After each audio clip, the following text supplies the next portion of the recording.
Alright, y'all, we need to talk about Wistoria Episode 5 versus Chapters 6 and 7 in the manga.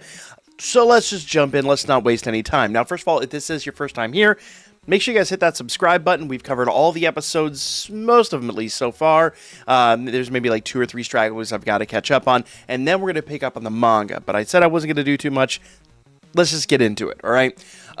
So really, there's not a huge number of changes between the episode and these particular chapters. Really, everything happens very similarly. The one big exception here is when we get all the introductions here. Now, I do love this.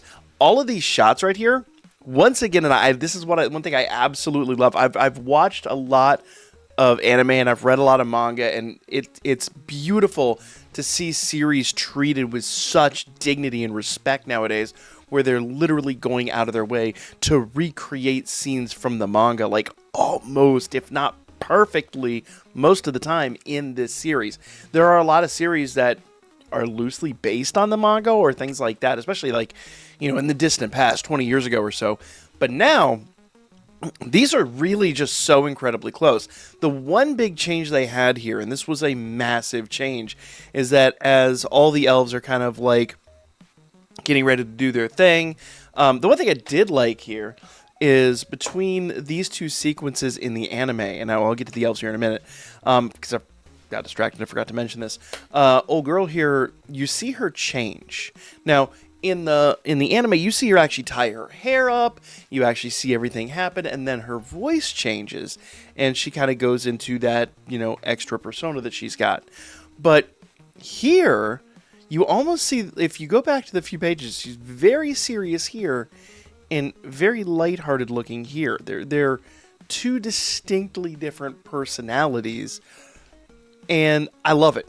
I think it's just fantastic. Like, the way that they portray her here really gives you that same feeling without actually having to hear her voice. And to hear them add the voice change on top of that is just phenomenal. Like, Omori puts so much thought into these things, and I adore that. But really, like, there's not a huge change here. Obviously, we have that thing where Colette asks Sion to join, and then he finds out that, Will's part of the group. What? And once again, this whole interaction goes down almost perfectly. But when Julius shows up, and this actually happens in the anime, it's a little more impactful in the anime, dare I say it once again, because this whole scene right here takes like 20 to 30 seconds to transpire instead of just being a page. Like, here you just kind of go read, and it happened. Here, it's a long, drawn-out, slow motion sequence, and he makes his face, but you can see where he's like looking straight through scene. In fact, I think in the anime, I'd have to go back and read and look at it again. I think he's actually behind Sion instead of standing in front of him. I think that is one difference here. If I recollect, I'd have to actually go back and re-watch that. That was my takeaway. I think Sion was standing between Julius and Will in the anime, I think. Don't quote me on that, but that's the way I remember it.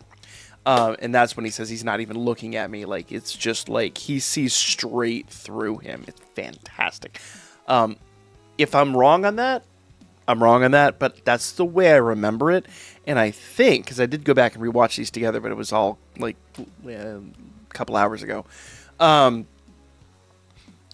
But frankly, if that is the way they did it, I adore that. I think that's fantastic. So, of course, this is one of the big things we talked about yesterday. So, as we're kind of leading in here, and we have the announcer, and of course, Edward threatens to end him, unalive him. He even mentions briefly about the bets going on behind the scenes, and I'll actually go back to the elves because they're right there. But he actually says something here about, I shouldn't be saying this out loud, but according to the Academy's underground betting circles, Squad 12, led by Wingnall, and Squad 9, led by Julius, are favorites to win. He mentioned this in the anime, but remember last episode, we actually saw that whole underground thing. So this kind of goes back and is kind of proof that they never really expound on that. He just mentions it here. In the anime, we actually see those underground circles, which is really super cool. But I need to talk about the elves here. We're going to back up for just a minute. We're kind of all over the place on this one because this episode's a bit weird. It's fantastic, but there's things I want to talk about, and then ADD brain. So when we get all the elves lined up here on top, for those of you that are not Danmachi fans, fix that. But there are two characters that actually appear. There's like the masked dark-haired elf and the light-haired elf. And for those of you that don't know, those are actually characters out of his other series, Danmachi. I say his other series. Omori, the writer of this. The person who actually writes the story for this. In that series, he has a couple of elves. Phylvis, who has her own interesting arc, and no spoilers on that one. Probably why she's wearing the mask here. And Lefia, Lefia, because I'm going to get eaten alive in the comments once again for Americanizing her name. I put the emphasis on the wrong syllable. I'm sorry, but it is what it is. She ain't the first character named that, and I'm sorry, I'm gonna butcher it. I'm just that's how I do. Anyway, the blonde-haired elf with the short hair, that's Lefia, and she's actually, her and Phylvis are actually from the other series. And actually, funny enough, we found out later on that they're actually named in the credits, which is really fun. And I think even in episode 6, when they show back up, they actually name drop them as well. So there's an episode, it's not 6, I think it's 7. Doesn't matter. We'll cover that when it happens. But if we go back, we're going to kind of flash forward a little bit for people that are kind of picking up on this, because I recorded this after some of the later episodes. This is the illusion magic that Wingnall was trying to do in the dungeon, where literally they spawn in this whole, like, basically mini world, where they got the woodland zone, you got the grass zone, you got the badlands, you got the marshes, you got the volcanoes, you got all that crazy stuff. All of that is the elven magic, and I think that's fantastic. So just a great touch there. But it's no different than the anime. Literally, like, shot for shot from the anime. So really, from this point on, there's not a huge amount of differences. It is worth noting, and I mentioned this yesterday, you see more and more and more of Rosti showing up, and here he's actually holding Kiki, and that happened in the anime too, but it's such a blink and you miss it moment. Here, Rosti is actually cut out and kind of overlaid, so they're putting a lot of emphasis on Rosti in the manga versus in the anime, and they're kind of leading up to, I think, a big reveal with Rosti, which will be really interesting later on, I'm guessing. But Rosti actually shows up at the end of the series too, and when we get to that moment here, well, we get to that moment anyway. I've technically already done that video. We're kind of going in reverse order now, but Rosti's interesting. I can't wait to get more of Rosti, because we get a little bit in the cooldown episode where you find out that Rosti is actually in love with Will, and then when Rosti shows up at the dungeon, it's like, whoa, what is he doing down here? So this is all very, very interesting, and I think they're alluding to something more here. Interesting that I say that, because in the anime, he's there. Here, there's a little bit more emphasis. Anytime you see a character that's kind of overlapping cells and things like that, kind of like when I do my thumbnails for the Danmachi content, where how I always have the characters overlapping the cell, is to show the importance of that character. You don't realize maybe that that's happening, but it's a little bit of like forced perspective and to show the importance of everyone out there. But really, nothing else major changes in this chapter. One thing I do want to say, funny enough, they do these 3 in reverse order. Oh, and the one thing I did forget to mention, if we go back here, they talk about Wingnall and they talk about all that. When they show the Dragon Riders early in the chapter, they even talk about Miss Perfect. And they say, I'll go back to where I was anyway. They say, that's Miss Perfect. She's a shoo-in to win the Sky Battle. And then they never really talk about her again. So her and Wingnall, actually, if you go back and rewatch the series, they slowly get built up and get a little bit more shine. So when you have the introduction, when Wingnall really gets his shine is when he... Spoilers. So Wingnall will get his shine here shortly, and then obviously we've got Will and all of that. But what's really interesting in this chapter is that these actually happen in reverse order. I think we got Julius, then them, and then Will. But we got all these shots, like, shot for shot. It's very, very interesting. I absolutely adore that. But as I said, Wignall will get his shine here shortly, and then yeah, and Old Girl will get hers in a little bit. So this is the best part. So it says that the Golem Thicket. Basically, this is where all the golems appear, and they're like, "What is going to happen?" Now, this is a big long sequence in the anime. You have Will that shoots out there, and I say shoots out there, but he runs out, and everyone's like, "Oh, he's going to go kill himself." Well, that's a thing, and he screams, "Colette, do it!" And she's just like, does this really big long incantation, and he gets the gauntlet, and then he gets the swords, and all that crazy stuff. Now, when all this goes down, for the first time when he gets the gauntlet here, this actually, this is a big long sequence. This takes forever in the anime.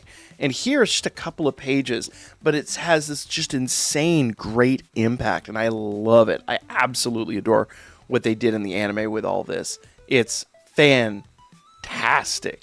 And all the reactions from everybody. I mean, it's literally, like I said, shot for shot. And I love that everyone's shocked and everyone's like blown away.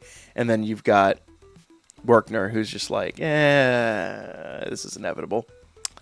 But once again, shot for shot, everything just kind of goes down and breaks through, and just everybody's floored. Now we're going to get into Chapter 7, and I love the way they animated this, because here you kind of get this shadow and this background, and you get like this internal monologue with Sion, and he's starting to like really resent Will. Like, you get a lot of this resentment, but in the anime, what I love is it's dare I say it's even more impactful, because you have Sion's very tiny on the screen, but he has this big long shadow, and all these things play out over top of it. It's not something you could replicate in the manga very easily. Like, I don't think it would have been as effective in print. But here you get all of these sequences, and there you get them all, but he literally is showing how Will overshadows him every step of the way. And it's beautiful. I love the animated sequence of this. I'm just going to say, I believe in my heart of hearts that Omori planned a lot of this to be animated, and that was his primary goal. For those of you guys that don't know a little background here, Omori, when he's working on Danmachi, when he was working specifically on Season 4, he worked directly with JC's staff, and I'm sure he took some pointers from that when he went over to write this. So I do not doubt in my heart of hearts that he's taken a lot of that work to heart. What is going to work better? What is going to, translate on screen and things like that, because that's really how you hit a broader, wider audience. Let's be fair. I'm sorry, anime is just more popular than manga or light novels. It's just a thing. You were going to hit a broader audience. So zero parts of me doubt that he's actually taken notes and has planned all this out. And I love that. I love the attention to detail and the things that you could tell, places where the manga does really well and places where the anime does really well. But Will's miles ahead of the pack, as they say. Like, he's just trouncing through all of this, and of course, basically carrying his team, and it's beautiful to watch. And then this sequence right here, where you see him just like blasting through just all of these crazy obstacles and everything. Here's where she calls in the swords. You see the traps are shooting out all these. It's like rocks or something in the anime. In here, it's just kind of looks like lasers, basically. Doesn't really matter. It's not overly important what kind of magic it is. It's just, it is what it is. And there's old girl again. But a lot of people literally just reacting to what's going on in Rusty. Just like, yep, that's my boy. I absolutely adore this.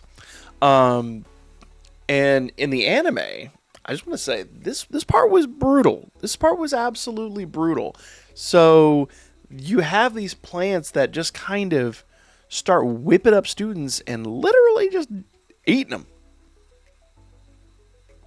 And we already know that when they go in the dungeon, some of these students don't make it. So they straight up get unalived. I'm guessing.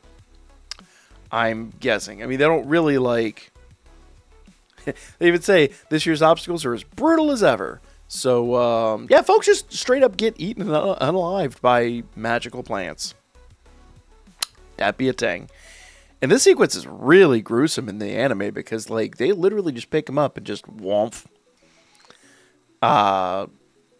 It takes a few seconds for you to get, like, when the vine actually whips them up and when they just snack on them. Crazy. The elves are ruthless. But of course, we now get our shine with Julius. And once again, just... like I said, everything just plays out almost identically. Like, the adaptation is so close and so good. And, we obviously get that moment here where he's like, yeah, we'll take care of Will. We'll take care of the no talent. And when they go into the forest, just things pop off as you saw in the anime, as you expect. And, that shot right there. In the anime, you actually see, like, the I guess crystal, for lack of a better way to put it, but you actually see it get kind of like blown through his cape, and you get a little more of a feeling like he actually dodged it, where here it just seems like it's like a warning shot, but it feels like a little bit in the anime like he sees it coming and he dodges it. And of course it's Julius, and as we find out later, it's actually one of his doppelgangers. And this kicks off just all hell breaking loose. And Sion's like, all right, my moment. I'm done playing. I'm done playing nice. And this is where the battle actually kicks off. And this is pretty much the end of Chapter 7. We'll be jumping into Chapter 8. And I've already covered a lot of this when I talked about Sion's character. And I did kind of attack him. Like, at this point of the series, Sion does not really have any redeeming qualities. I do kind of see the redeeming qualities by the end of Season 1. I see it. But I'm not ready to accept it yet. He still is... He's not as big of a problem, but he is still a problem. Nevertheless, guys, that is going to be Chapters 6 and 7 compared to Chapter 5 of the anime. We'll come back and do Episode 6. I think Episode 6 catches us up. I'd have to double check that. But nevertheless, like, comment, share. We have the final episode coming out in a couple of days. After that, we will pick up and just cover the manga until inevitably Season 2 drops. My understanding is that Season 2 is confirmed, so I don't think anybody's going to be arguing with that. I absolutely love this series. And if you don't, and you got this far in here, drop the dislike. Still helps engagement. Catch you guys on the next one.